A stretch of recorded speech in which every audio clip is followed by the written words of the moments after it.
ndeysaan waaw nuyu nañu mbokk yi xarit yi ndeysaan am si jàmm ñu ngi bëggee ñëpp di ziar ñëpp waaw gis ngeen ko fii Adrien Senghor waaw tey nag buñ fi teewee tey ak Sangomar TV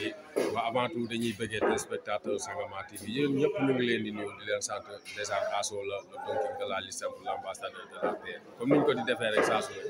waaw tey nag ñëw nañ fi tey ak association des présidents des chanteurs waaw tey mu nekk association bu bees boo xam ne tey président bu fans club bu woykat yëpp ñoo fi daje tey muy association des présidents des fans club des chanteurs ah waaw mu nekk loo xam ne ñoom li leen tax a jóg mooy booloo nekk benn jàppale woykat yi ci biir làmb lutte simple ba woykat yi ku si nekk rek mën a gis sa bopp foog naa ne muy Ndeye Fatou muy Marie Dior War muy Mbayang Loum muy Agnès ku si nekk rek sa président teew na tey fii nii ñoom ñoo booloo def li nga xam ne tey jii mooy association boobu pour nekk loo xam ne tey dañuy doon benn gën a gis seen bopp si làmb ji du ma ci xuus nag nañ dem ci kanam tuuti toog ak ñoom ku si nekk rek ñu waxtaan seen biir ba ñu xam li nga xam ne mooy seen objectif ñu dem ñëwaat. aja waa jërë ngeen jëf mbokk yi comme ni ma leen ko waxee woon rek ndeysaan ñi nga xam ne ñooy président wu fans club bu chanteur yi nga xam ne ñooy yëngu ci lutte simple wàllu lutte simple ndeysaan ñoom ñoo trouvé initiative bi nga xam ne moom laa leen présenté sànq seen objectif lenn rek la mooy fas yéene jóg ndeysaan waxtaan ak jàppale li nga xam ne mooy woykatu lutte simple yi loolu mooy li leen ñor loolu mooy li leen tax a jóg ñu def mobilisation bu ndaw boo xam ne tey dañuy mobiliser wu ànd jàppale woykat yi ndeysaan ñu fas yéene rek toog ak ñoom waxtaan xuusal li nga xam ne mooy seen xel ci seen xalaat ci li nga xam ne mooy réunion bi ñu fas yéene def fiya nga rek ndeysaan i ndok na séeréer o fogole séeréer fogo amateur ndeysaan i simna fop rek ziare a fop waaw présenter a nuun ke andoona yee dañoo def association fe deno inooxu pour a ndamit Guigui we meke na lutte simple deno ndef neke ndeysaan dem ngoyit xane nak première réunion den am fas yéene o mbaxtaan kam den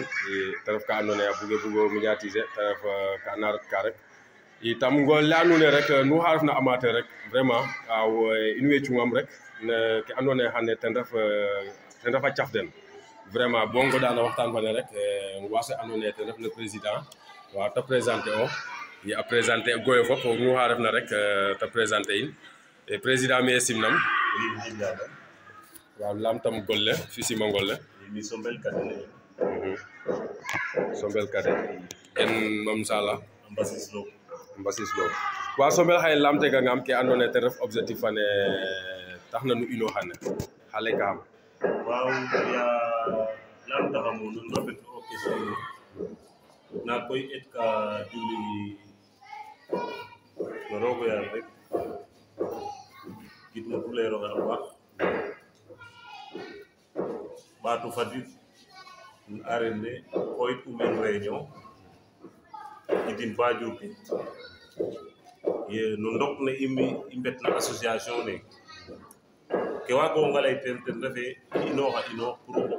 o mbokat liigin no fop aussi pour de mbaago ndet mbamir parce que i nga'a ye den ndef njom comme den ndef njom na kon ka i mbaro mbexey pour njom ne a waago jirña den nama jirñit ka den a nguɓonge dugle o kiino kiin a bugo retana a xooxum i nga'e naga a nguɓanga dugle ku refna meen rek ku waratna soxla a den rek xano ande keek ten ref maaga i kon ten waral o xooyo leek i mbokat u teen goor we no aareer ne pour jeg ka i mbaxtaan na fa den na kaaga nak jarata fule ne'el parce que dena concerné fa ino na comme ndefa fule meen yaam a teɓale kon kaaga ka i mbaas kan rek o nouvel ordre i ndik ne question fe bugoma lamit pour i démarrer rek ten refe association fe mban nu ndamun association ne nak me i ndamuna fa ndiiki a fiyata o xiid fa doon na juumange réunion in fa mberaan le 29 décembre 2019 dena re i mbiit un maana Yaraax waaw i ngatnama korité bo le 15 passé i mbax a Njom Fatick mais nak tax irano o jaab lool parce que a jeg bes mayu ka te joprit ina kaga dal ten i mbi'a fulu meen xëy nag reɗ'u réunion fa andoona yee ka i mbug'u te médiatiser el bo presse fe a médiatiser angaan bo pare oxu ga'una xano ande koy wiin we koy a weno keek kaaga ten i soxla'u xaye parce que peut être na i mbetun fa ndiiki a jega wa na nanan to ngimee a jega i mbug'u nak wiin we ande in we na ñaa'in no keek kaaga nak andu'ooxe na i ɓaato ngaƴin i ɓaato ndet mbamir rek wa ndiki i ngaranga ni andoona yee denoon teexu meeke te ref président kem fan si club ke Guigui we pour o présenter a den to nu xa refna meen rek i mbaago andi gonum i simangonum i waaw fa fan si club fe ta présenter na aussi waagaam o présenter a den a refanga mi ref président fan si club Faya Mbodj o xeek Modou Faye a lay Modou Faye waaw ref président Khady Ngom Gandiaye o xeek a ref secrétaire na Ada Faye président ka jeg ka taxna waage ga oxe ka ref Lamine Ndong a ref président Ndeye Fatou Adama Dialli oxa nana Ibrahima Diouf a ref président Marie Dione War oxe ka ne'el Ndiaga Diouf a ref président Marie Gueye we yoqna koy président fan si club Mbayang a lay a gar a bo meek ndaa nan re comprendre fa in daal a fooge réunion ne comme a teɓale a wa tax te buloox Modou Diouf ten ref président fan si club Agnès i waaga ndef absent ke ten ndefna waaga daal den absent Mansour Diaw ten ref président Adama Ndour Gandiaye wen daal den absent nda nak o ɗeetangaan refee ten oxa absent na yaam buge maadiid ke fop a absent a rek yaam tig xan ta ref ka andoona yee a mata doy waar parce que nu layna i Njom ta ref Pierre artiste fo koy o nar o fokat artiste ke xana mat o doy waar trop ndax jafeñee pour o fokat président kaaga non jafeñee parce que ke fina layonge jafeñee ten refee ke andoona yee ndaang le nga xatu seereer a lay ndaang oxu yetna taaga ndaang naaga yet to kon keek waree ref ke jafeñ na parce que giigim ndik waamo lay me we etna mbetandooxa mbuuda meek Njom giigim ndik ndee'u meen te ref Khady Diouf fo Maye Deb kon i ndetanga bo giigim mayu ndefat meen fat i ndame rek na Khady Diouf a ndime wala na Maye Deb a ndime kon ka warna ka mayna meen paaxaajel refee meen ten taxu i moƴo ngalaat koy o mbokata den i jega solo su ko defee ndiki cungi paaf noy andoona yee te ref a ngarmina toomage wa ko miye ziare am ndeysaan in way content na wo a paax ndiki am ndig ne lamtam rek initiative fa neke xa leka xam ten bon mais simna fop simna amateur ke fop rafetlo xa aussi kena ren à travers Sangomar TV Merci. xam ne ku i mbina meke xam ne partout dans le monde a waago fuude maaga faafanga ne président laytuna rek initiative fe moom foogaam me oxu nanuna rek warano rafetlo te ret ya andoona yee o kiin o kiin a ret no côté a fi'aam fan si club to foogaam e développement wala avancement ten a fi'ooguma wala ten a bug'uma donc i ndetanga nak bo o kiin o kiin a ga'e jangole ne yo'nooxa pour a ƴang axe yo'noox nak fook nu mbokatiroox yaaga taxu bo i mbokatiroox kam créer association neke pour giigin we mbaago nga a qoox den kam Njom yaam koy jaaku a mbokatoora amateur ke ndeena fuufuud we sax a mbokatoora promoteur ke mbokatoor kon pourquoi pas giigin we mbokatoor den aussi il est temps a kiima ɗoma inge amena wan gimna ba ambasa kin to njiri ñoxe ke alors que soutien de famille yakar famille kaga yakara den mbaru ndimle adenu saxo sax kon ne tanga boro ga faxta den akim e ambara mbagu njiri ñotaga ciri ñaxalaga ino mbaru mbagu ndamta den kaga den def yaay in a ndef jigéen in a ndef fop in jega solo mais comme association ne rek ke buguma lamit ten ref première chose ke andoona yee ten nu programme u xara refa voilà comme ne te laytuna xator ke i ɗetna programme njoma refu korité ten i mbaku mana Fatick bon njom naga a jope una fi com mayu mais ka i mbi'un pour lancement rek wiin we mbago andi keke jega a geenoxa a commencer i mbugu ɓaatu continuer aussi calel ke parce que feleero calel ɗomu ref mais kiino kiina damanga rek xana yo i mbuga ɓaat programme mbamir in fogame kena fogame ke tewanna in meke xaye saa ñu te a xoolna rek xan fop a ndaawiin inchallah est-ce que xaye nu ngeen wa pour couvrir groupe le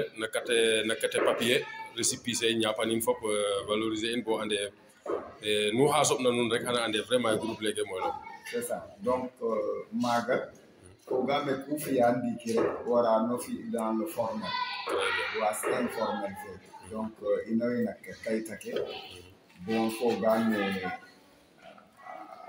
récépissé le suupo xana sutor inchallah felangaro parce que enquête ke mbiye bo fogame gouvernance rek so ecumata pour a kayita le sutor to nun we pare a aussi pour njeg rapport fo we andoona yee den ndef CNG fi andoona yee den ndef promoteur ke i parce que aussi fogaame nun tanga bo créer ke refna association pour ndamit gigiw we a jega aussi na nu mbarna ngarit te ref no côté ke da ndafdinooxa njom ne i o saax olaaga xa lek ka xam nin ke nu njal est ce que nu we njala ten o saax olaaga in way njala ten ndaa fogaame ku i mbaagna njal ten rek ka i mbaagu ndam ten calel kaaga donc CNG fene lewna a ref ten xoox a jeg ten calel yaaju ka andoona yee a warano waago fi a jemale in rew we na ndima promoteur ke aussi donc ga njalaade ndigilo ndaa kam no ke de njala vraiment a mbara mbaago sooraale a jigino parce que fogiime njom warano waago fak 3 millions mbira gara jang 3 millions kaaga a ɓisin to kiigim oxe waagino rafid 300,000 ka motna sax to o ɗeet ne a kima ɗomitna den na adox ka ngel ne a mbalak neen to a ndef ka groupe koy i kiino kiina a garid a waas ɓasilum ɓasil naaga yakara ye koy ke namtoxidanga xayna xana ɓisiida in vraiment a mbara mbaagu ndamta den no saaxo saax i a miña layel koy ndaa a piyale ten yoqu vraiment ndeysaan a jega solo waaw parce que ten ref ne ta laytel rek i njom moom fi'aame naaga mbuuda njom te ref ka andoona yee na garanga soɓ ka soɓ maaga 10 pir wala quelques pir poids lourds ka andoona yee 2 favori na ndef ka ma mais te rek goyel le njom na fela parce que animation fana xana ɓeer a ɗat a kiima ka xana mbel mbak na xana fel kon nak i njom fi'aame a tange ba lay rek 100% animation foga ten quoi kon o saax olaaga fi'aame goye ndaawanga message fane xana moƴo mbaasti yiif vraiment i paaf rek ne andoona yee waaw président zimnam wa ziare ama paax a paax ndeysaan taw ya istante na rom de lantine ine gidma président ke teewna mene fop donc a commencer par président Pape Kade donc Mamadou Faye grand Ibou mu fa Lamine Ndong Mamadou Diouf a soɓna fadida président AIS secrétaire général parti kene ba Ada Faye i ziare a fop so leye rek o lay fop a laytuna yo rek parce que o ga'anga seereer lay o ga'anga o maak a yara donc fofo sumu ka refa taxu to wax dëgg neex rek ya ke il faut jigéen we in kada exploiter enoyo to wax dëgg neex rek ke andoona yee a mbarano njegoyo ten bo ndik njegafuleenaroyo donc i mbokatooxoyo koy mais pourquoi donc i mbaage mbokatoyo ke il faut jigéen we in fo maag we inoyo pour de ndefo len pour a qoox den no njom ne ten taxu donc i mbetoyo donc association neke andoona yee donc ten rassemble uno donc giigim we nangima cum ɓuuɓ fop i donc objectif fe daal ten refu yee da nga a qoox den no njom ne a ande njom le o leng wagiran fi sans den parce que o nananga njomalel xaye yakarame o kiigim fo o paafak taxu parce que o ga'ange o kiigim ga'iro o paafak donc fudan we ga'kiro den ya koy a mbara a mbaastoyo yiifoyo les chanteurs a ande wene den saqu njom den ndefuyo njom ten taxu daal in daal objectif fe falengo rek o lelayoonga ndiiki ten refu ye gidim we a qoox den no njom ne a ande carrément ino qoox den i njalane e qoox in nous les présidents i ndefe meen pour in de ka i ndefoyo mene yo pour que leader ke dang a qoox denoyo ten taxu i ndefoyo meen mais a re'anga in sommes les présidents yaaga in fa qoox i njom eyo mais nak yaq ke in fo jigéen we andoona yee ka ngima njom ba mbugo ngon to ngaadit ke o derem ola a waagna jega den ten taxu i ngaroyo xaye pour que mbaxtaan fo la presse da ande objectif fe ten refu ye leader ke a qoox den no njom o leng waage leye njom sans o kiigin xaye o nanga faka to ga'iro o kiigin donc quand même ne bugtoona jegit kiro naaga i ten taxu daal i lay daal fat i mbokatoroyo xaye andin wiin we carrément ye ka i mbokatoroyo ne i mbokatirna fat nu ande yaag in fo jigéen i naaga mbokatortuyo giigim we ndiiki oxu andoona yee ko soxla njom xano retna den ke in nasa a mbano i pare na teenoyo oxu soxla adna njom xano ande wene a njegayo a cafala da ngenoornayo parce que ne o bugit ka o retange noxe andoona yee ten adonu den jegit kiro naaga to a yoonanu ga ka jeg oxa aduuxna wala président laytuna ndiiki objectif fe daal kores ten refu ye ka i mbugir mbexir yene ir jam kam inoyo parce que jam ten waagu fokat kene président ku ke njene no o million leng o xene xa gena bo fo ay o xene gena njemu ni um gen bo Gandiaye gen Cupaan o xene a gen Fatick o xene nana mata gen Ambassise a genu o xeke a gen bo Mbour o xene a gen Fatick aussi ande a qooxa ka mbogena mete ngen nayo nda yene fe lengo pour objectif fe jigimi a qoox den wasana fa peut être pam rek wa mais xana jeg ka lamtoma rek bo wana ndeysaan te ref ke andoona yee giigim we nu mbokatna deno acteur principal ke est ce que nuun we xana yooɓ pour nu mbokata den nu moof nuun we programme a réunion fa andoona yee deno xana maadin i kaaga in way programme parce que o ga'angan groupe i mbexeyo groupe WhatsApp le andoona yee fop ka i ngeta maaga fo leader ke fop mbaxtaanaayo kon koy ande pour o fokata den o kiran leŋ wala ngas leŋ kaaga jafeñ ke i waaw je pense que nu ñoxora moom pour ta moƴo yooɓ il faut que kaaga jeg réunion fa naaga moom il faut nu ngeno ten de plus vite possible no o xaaga ten sax ten waru ref xooxale parce que xaye ka i prévoir pour que den da ngar i mbokatoroyo leŋ mais nak o nanga ne o bugta fo ne o jegta nange refa leŋ mais prochainement donc il faut i mbokator fo den nu ande président ke fo leader ke den ngoytuyo xaye nu ngaranga comme xan nu njeg den i mbugte d'accord in way ngid moom jerejef ndef na kiino kiina layna a toor kan lay ong refe o kiino kiin yiif leŋ na layka ke i mbika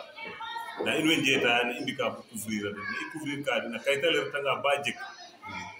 parce que CNG ande oxa refeerna a kayit foko o jega kayit bo pare ret appliquer mana den de sogo ngar envers wo de ce qui fait xana mbaago couvrir el no côté laaga in way ngalata aussi pour o mbaɗana den IPM parce que yoɓanan men leŋna den oxa andoona yee cerke mbeɗaranga ni jega maak retna a waadno surtout kaaga aussi a xena yiif in aussi in way ngalata oxu bugatna fat njom Dakar i ndetanga bom a kayit in ko i mbaxtaan fa den bo d'accord fa den no prix ne na ref ka Dakar jeg ke Masamba jeg ke Mademba jeg ke Mananda njom nu i anda xan i andate njom nu na fakel Dakar soit koy no toon ke mbodrit ka a refanga 3 millions temps o rafid ka a refanga 1 million temps o rafid ka a refanga 2 millions temps o rafid ka de ce qui fait jeg kate diw o leŋ na den daal ref kate Dakar soom o soxla ka ani ande Dakar prix fa leŋ refa a refanga koɓala koy kaaga ka yaaco ref en famille parce que comme par exemple Mbayal waage o waxaale fo Mbin Farba Ndey Fatou aussi waag ke waxaale fa Lamine Ndong no prix yo kese njeg na koɓale quoi yo c'est rare xane o nana koɓale fakat njom 3 millions wala 5 millions yo voilà de ce qui fait daal a jega ka andoona yee daal in way njeemanongu a xuɓwanga an neek i layta fo an i ɓaatongo yeeg nit naaga ye i xuɓa ke pour o ɓaat no yet nana in parce que koy kanu jeg menu njiriñ ke fina nu jeg menu njiriñ um fot anga mek la mi som no arène be ndef nan arène som na nan ka naya ke garat ka an adna kullu nan ke ilayna mek de mbago ngajja ina yif parce que koy njom hop ki gima jegata Allah sama 90% jegata Allah sama ko maluna no nay njom na fela ka di wala ina ma rek yokoy sax ne nan no wata mbak parce que mbak ni ndi ki pe ma fe mo len kuto na kima ke koy maya men en taxu dalam dimle el bo xuna no na sax ref autorité to ande waga dimle winwe inwe mbetana ka portugais pour gar i anda fulangira o gar envers ino bo imbago jetay faw bo wago dimle ana in winwe imbuga dal dimle el vraiment imbuga dal dimle el paax ane indo xanga na association fe est ce que jega des autres membres ka andona ndefe mboge fi président ke quoi président nu refna ka bislo hit a secrétaire of wala trésorier of wala membre rek kam fan sa club parce que comme ke tax ina imbi axe a souligner o wa met xay o xey ka wage président wage ga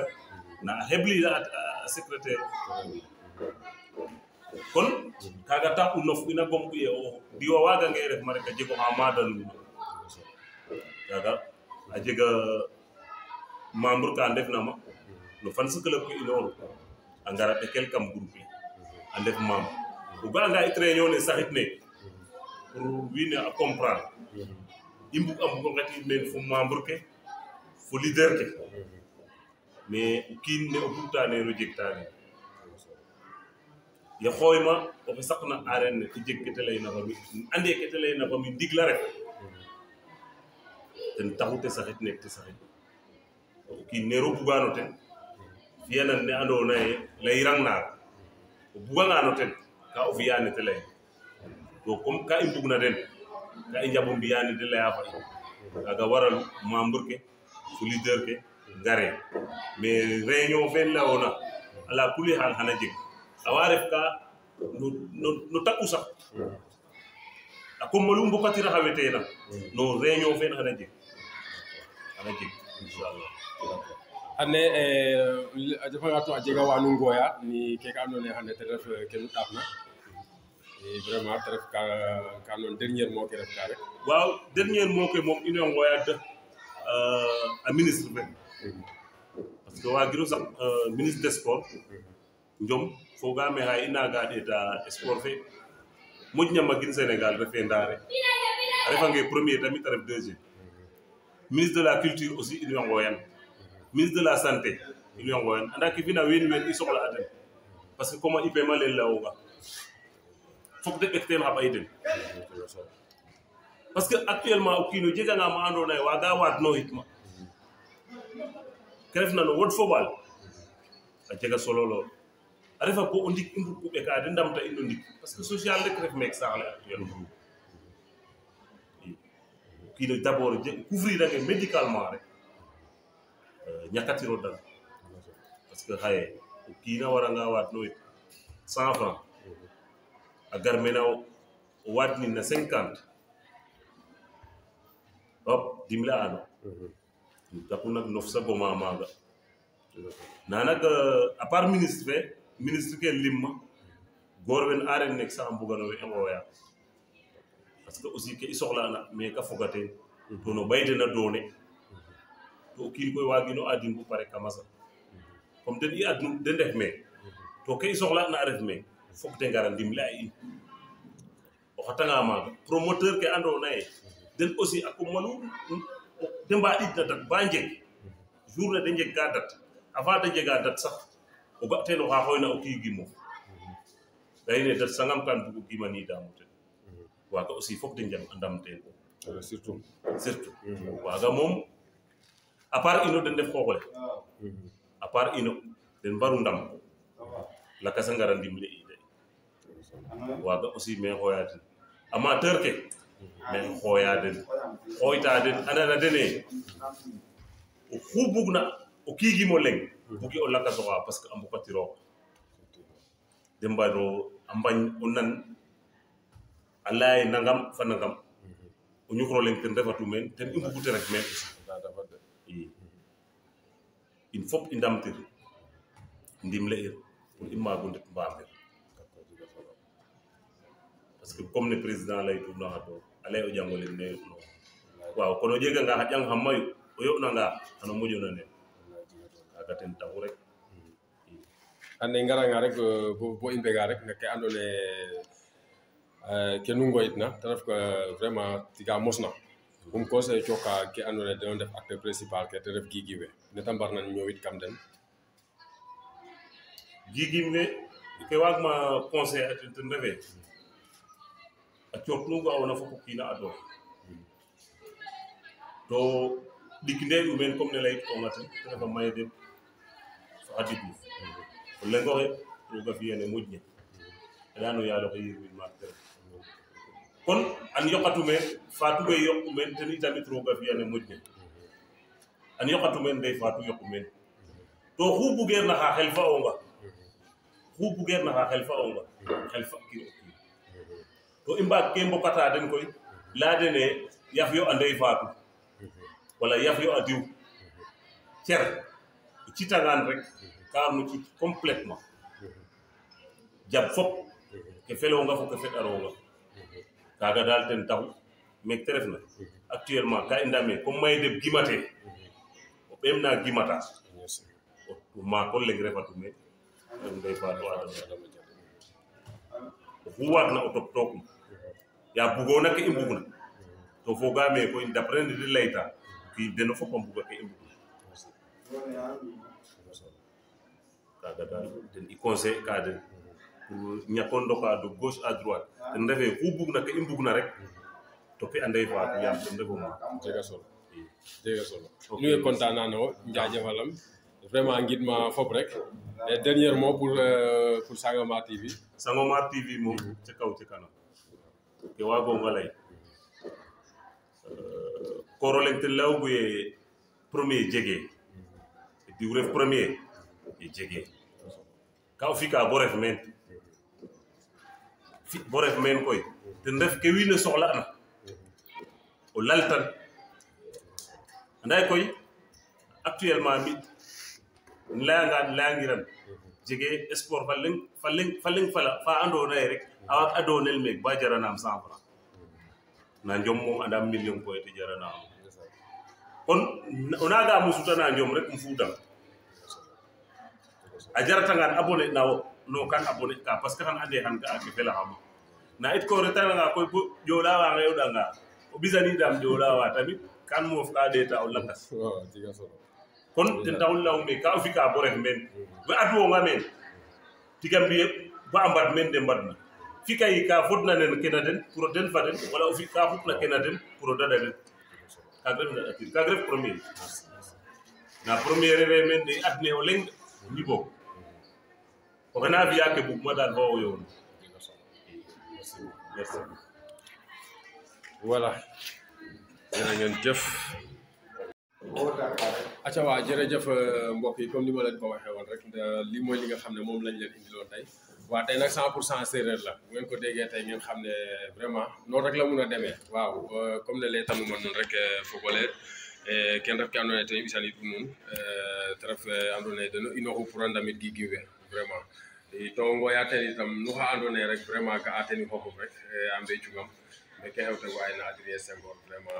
content na fop njaajëfala fop joxanuga ndiku a commune no tableau fa lakas wa jërë ngeen jëf